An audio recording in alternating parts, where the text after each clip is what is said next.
retrouve Christophe Grosset d'Unicredit pour le palmarès hebdomadaire des produits de bourse et des indices et actions sous-jacents tant attendus. Mais alors, on l'a vu, on a deux situations relativement, même très différentes entre les turbos, donc produits sans volatilité, et les produits avec volatilité, c'est-à-dire principalement les marins.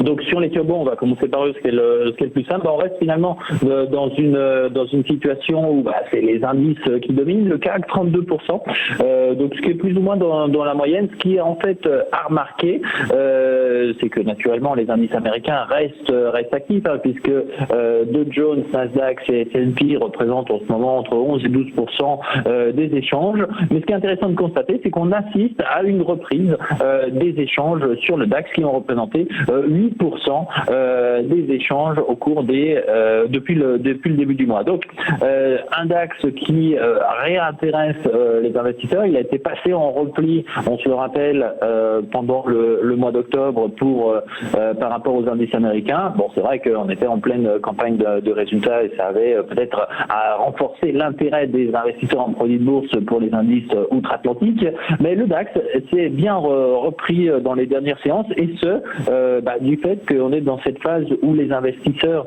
sont peut-être à la recherche de stratégies effectivement qui sont plus orientées sur du trading, c'est de façon relativement court terme, et pour ça l'indice qui est le plus facile à utiliser en Europe, c'est le DAX, puisqu'on rappelle il est calculé plus rapidement, et c'est un indice dans lequel les dividendes sont réinvestis. Donc c'est vraiment, lorsqu'on veut faire du trading, l'indice qui va être privilégié naturellement après notre CAC 40. Donc si on s'intéresse par contre, rappelons quand même un élément intéressant sur les turbos, surtout sur les turbos Open and Best, l'or reste à la 5e position, et ça c'est vraiment une tendance de fond.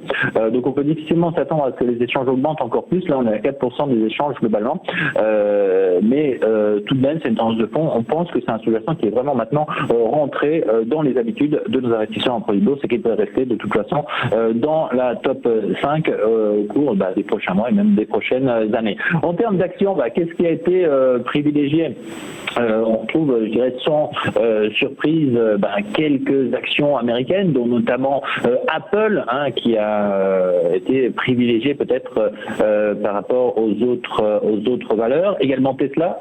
Tesla, ça avait beaucoup bougé au cours des dernières séances après les résultats. Ça continue d'être une valeur que les investisseurs suivent. Donc ça, c'est peut-être en suivi des résultats que nous avons connus aux États-Unis. En Europe, on retrouve finalement des sous-jacents relativement différenciés, puisque nous retrouvons dans la top 10 Société Générale, Airbus, Iliad, Casino, LVMH et Air France. Donc on voit des sélections vraiment éclectiques. Je pense qu'on a couvert au moins 70% des secteurs couverts par notre CAC 40. Donc des investisseurs qui sont surtout positionnés sur des annonces liées à ces valeurs. Bon, LVMH, c'est vrai qu'on est habitué à la voir dans la top 10, mais les annonces liées à ces valeurs, et c'est la stratégie que nous décrivions. Donc comment, comme les investisseurs ont privilégié les mouvements de volatilité sur ces actions, puisque lorsqu'une action bouge, ça peut être intéressant d'aller saisir l'évolution directionnelle, mais également l'évolution de la volatilité par le biais de l'utilisation de varants.